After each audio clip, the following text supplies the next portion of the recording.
J'ai longtemps vécu dans une île où la mer était chaude et où les gens cohabitaient tant bien que mal.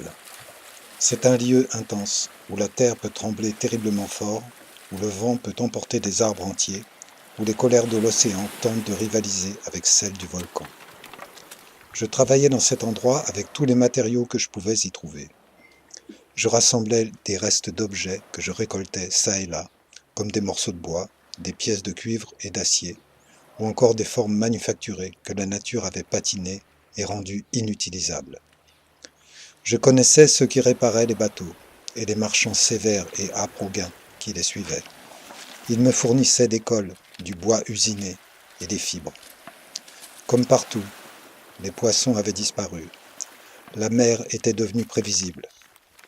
Parfois, des amas d'algues dérivaient à la surface de l'eau vers la côte, charroyant divers déchets produits par les hommes, ainsi que de petites méduses urticantes.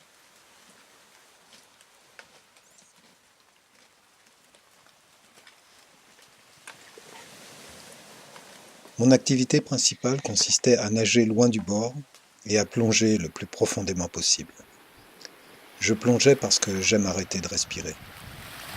Je cherchais des perles, non pas ces objets nacrés cachés dans certains coquillages, mais plutôt ce genre de choses que l'on sait avoir trouvées sans pourtant rien tenir entre ses doigts, sans pouvoir les nommer. Ce n'était pas un métier, c'était plutôt une manière d'être. Plonger s'était progressivement transformé en une sorte de rituel. Si j'étais capable d'éprouver une foi quelconque pour quelque chose que je ne peux pas percevoir, j'utiliserais peut-être des termes mystiques pour décrire cette activité qui consiste à s'immerger le plus profondément possible sous la surface de l'océan, le souffle suspendu.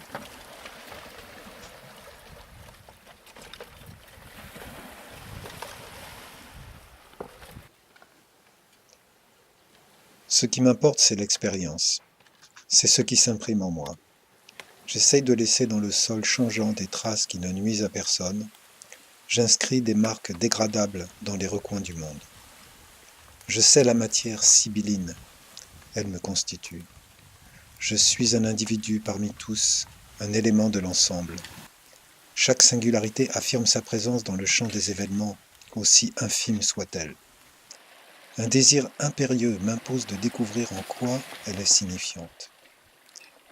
Mais malheureusement, je ne sais pas grand-chose. J'ai des intuitions, elles sont très fortes. Toutefois, je ne comprends pas pourquoi je leur fais autant confiance.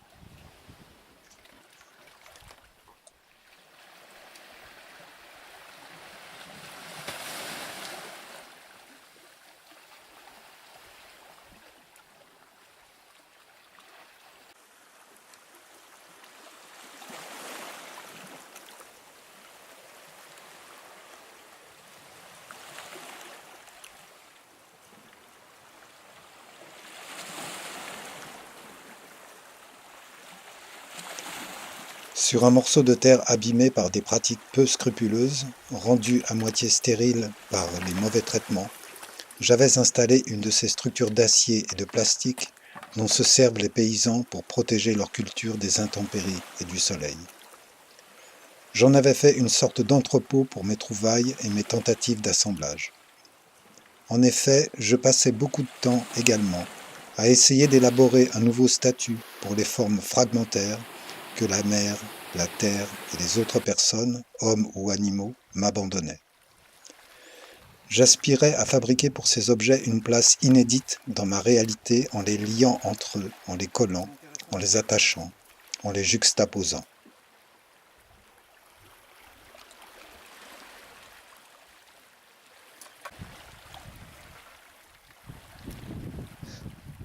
Ces assemblages ne présentaient toutefois que peu d'intérêt pour autrui, ce qui me troublait quelque peu. Il n'était cependant pas question de me consacrer à une autre activité, plus utile, plus rationnelle ou plus lucrative. C'était plus fort que moi, ça me dépassait. J'imaginais peut-être trouver la clé du mystère en récoltant et en ramassant au hasard de mes déplacements toutes sortes de choses sans aucun a priori, puis d'œuvrer à les assembler. J'étais habité par cette idée qu'un assemblage, quel qu'il soit, véhicule le plus important des secrets, celui qu'on ne peut pas dévoiler, mais qui a à voir avec le fait qu'il est une unité constituée de fragments distincts.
Je connaissais des pêcheurs.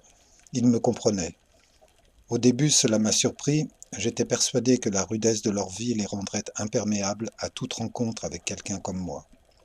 Je pensais qu'ils ne parviendraient pas à intégrer mes particularités dans leur façon de voir, mais je me trompais.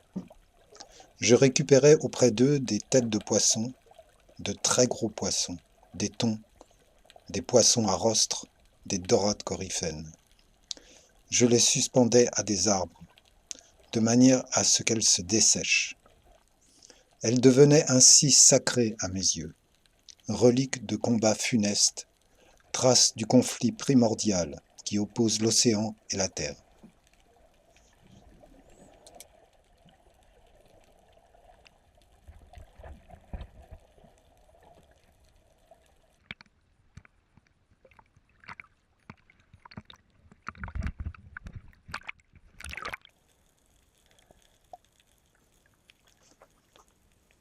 Mais l'évolution emporte chaque chose dans son flux tourbillonnant.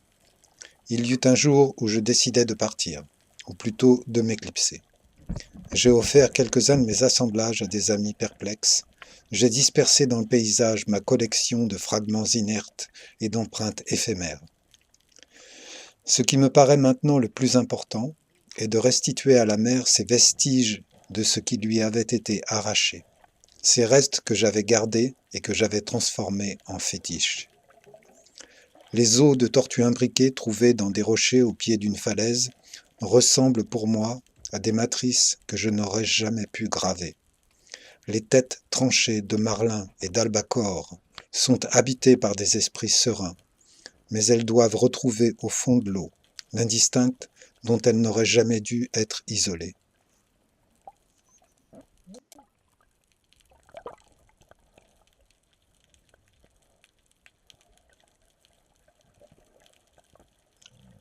C'est ainsi que je me tiens à présent, dans cet endroit où les pierres instables dialoguent avec les vagues. Je préfère l'incertitude de la mer, me glisser au sein de l'élément liquide, à l'écart du monde devenu trop bruyant. C'est la saison des pluies, mais le cyclone est loin.